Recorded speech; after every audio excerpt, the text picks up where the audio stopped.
Hello everyone, this is Leo once again with GoneWithTheWin.com. Today we're looking at Stasis, PC game being released today by the small indie studio The Brotherhood.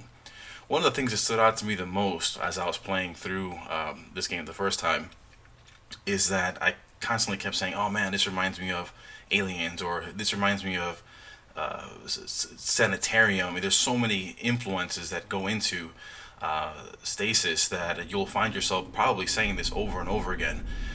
However, it is all wrapped around this initial quote at the start of the game. The quote says, "Without a family, man alone in the world trembles with the cold."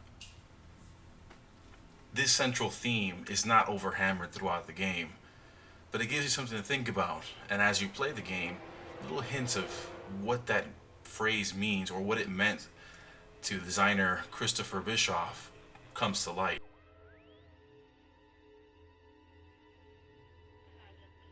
Here we are at the opening cutscenes. Right away, you can see the alien influence.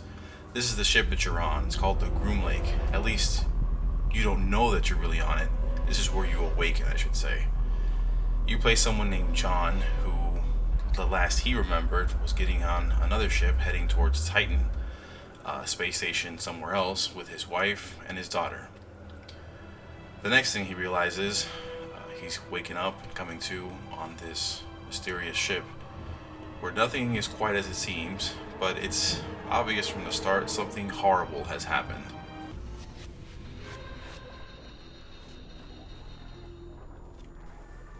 And here's our protagonist, John,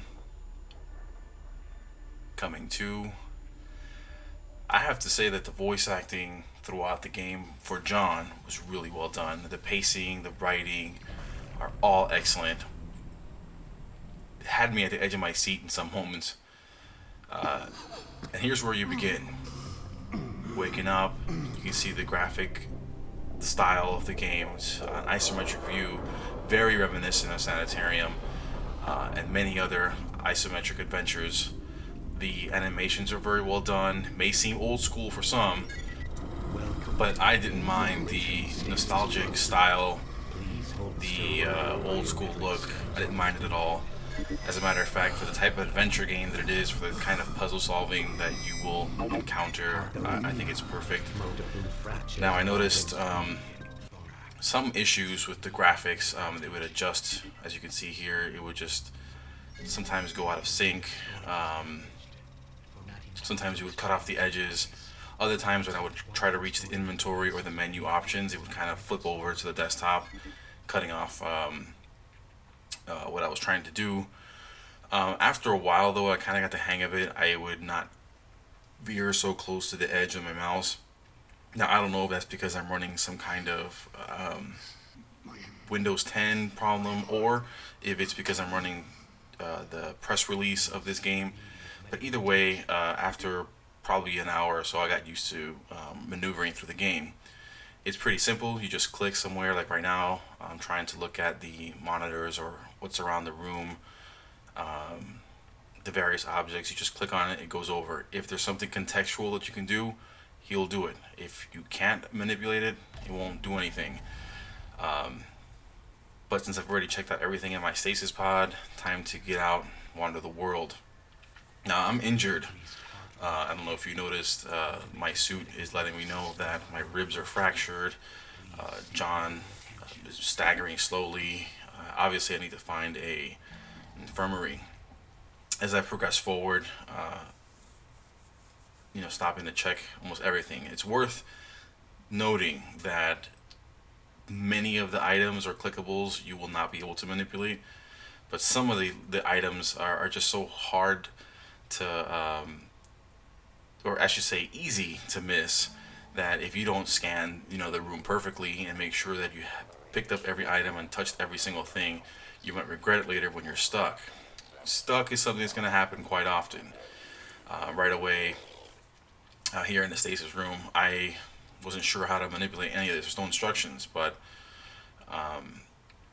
it's obviously a puzzle mini game of sorts. I turned on the first button that worked, and now I can see that maybe following the wires, each switch turns something on, but you only have one thing on at a time. Powers are fluctuating, so I'm gonna take the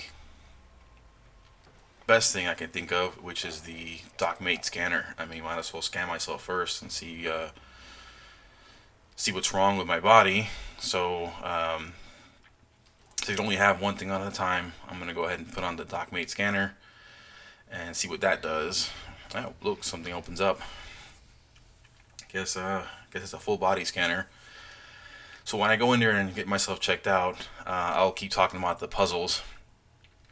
It's fairly reasonable to say that most players will get stuck at least 5 or 6 times. Some of the puzzles, I was completely stumped. I couldn't figure out what to do. Sometimes you have to revisit areas because there's just more than one thing you can get from an area, and you just don't realize it. But that's part of the fun. I mean, adventure games like this, it's not just about running through the story, but it's about figuring out how to survive, figuring out how to get out of every single situation. Now, the DocMate scanner is letting me know that I need a special morphine, protein / whatever medicine in order to get better. And as soon as I've been scanned, there it is on the table.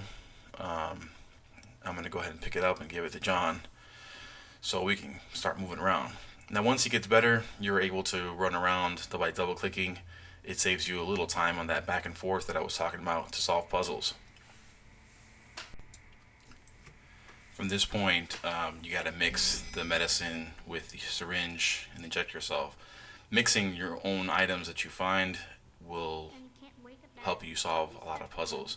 And once you take this medicine, John passes out, and you have this touching flashback between John, his wife, and his daughter, the conversation, the songs they sing right before they jump into a stasis pod and head on their trip.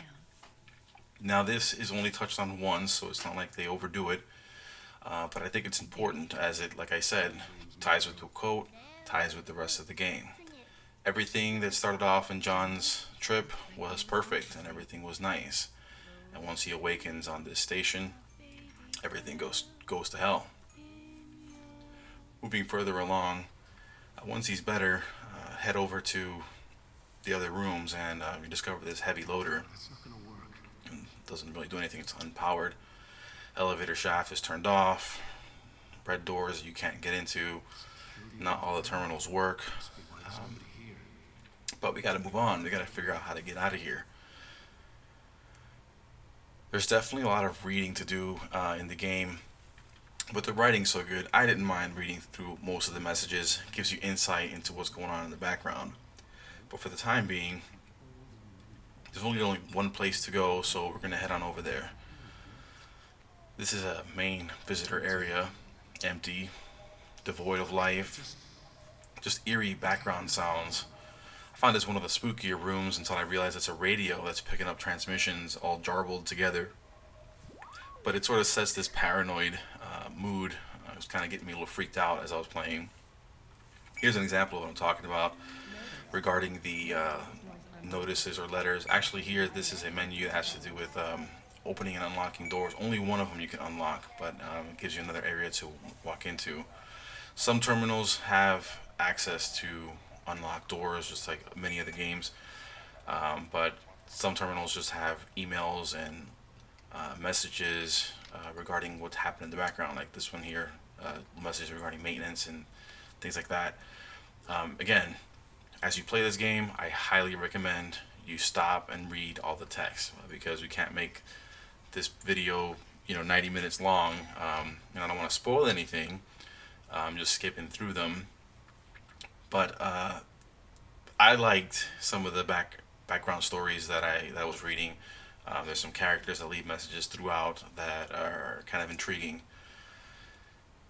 In the bathroom, believe it or not, everything here can be manipulated, and actually you should, because I discovered in the dirtiest, crappiest toilet, a dirty wet towel item is found. Very important to get you off of this level, as disgusting as it is, as John pointed out. Everything is worth checking out. I just made sure I checked everything, just in case there's any other items in here, besides poop. Once I was satisfied that there was nothing else to do in the bathroom, I turned around and left. I was able to get off that level and into the second level, which is right underneath. I don't want to spoil it since most of this game is about the puzzles. I don't want to give anything away since I spent a lot of time trying to figure it out. I can say though that most of the puzzles are very, very logical, and if you just try to make yourself think, "What am I trying to do?" you will be able to piece together. Now, I was stuck in some of these puzzles for an hour or two, so be prepared for some frustration. But that goes to the territory, like those Space Quest games of old. You had to really try many different items together just to get out. Sometimes it seemed almost haphazard, but as I played the game, I also was paying attention to the clues that are left on the PDAs, on the terminals, or sometimes there's handwritten stuff that somebody scribbled in. I wasn't paying attention to it at first, but when I did, it helped me solve a lot of the more complicated puzzles. I also liked very much John's emotion and the way that he reacts to the loss of life and death. I found his voice actor phenomenal. And the somber music and the graphics, it really sucked you in. Is it scary? Well, I'm a grown up, not many things scare me, but I gotta say that there were some very creepy moments in this game. We're coming up on one of them that kind of made me clench my butt for a moment. Yeah, what the hell is that? Gotta admit, that kind of scared me. Stasis may be slow, but there's definitely moments where you will kill yourself trying to solve the puzzles. There is definite tension, there's danger. As the game progresses, once you get off the first couple levels, the dangers become more pronounced. Here we are in the morgue, where trying to get off of the station, trying to figure out where I can find my next tools to get off of this area. A lot of people were stuck on this. I was too for a while. This is one of the more complicated puzzles only because I didn't know the steps required. Of course, it makes sense. I was figuring out first how I'm going to get this stupid furnace open. There might be something in here that I need. I don't know. Fiddling with it though, twice. He's not doing anything. And this is like a lot of the puzzles. Like you need something from the room, just don't know how to get it. Lo and behold, the dirty towel you got from the toilet can actually help fix the door. I found that by chance. I just clicked on it and put it on there. Ends up wrapping the cog. The furnace door, however, I wasn't sure how to open. Then I realized I got a toe tag from the bodies from the last scene. So I figured, why don't I try that? See if I can get this door open. There it is, my toe tag. Makes sense. Oh, I was right. Door opens. Let's see what's in there. Temperature increasing to dangerous level. Well, fire's in the furnace. That sucks.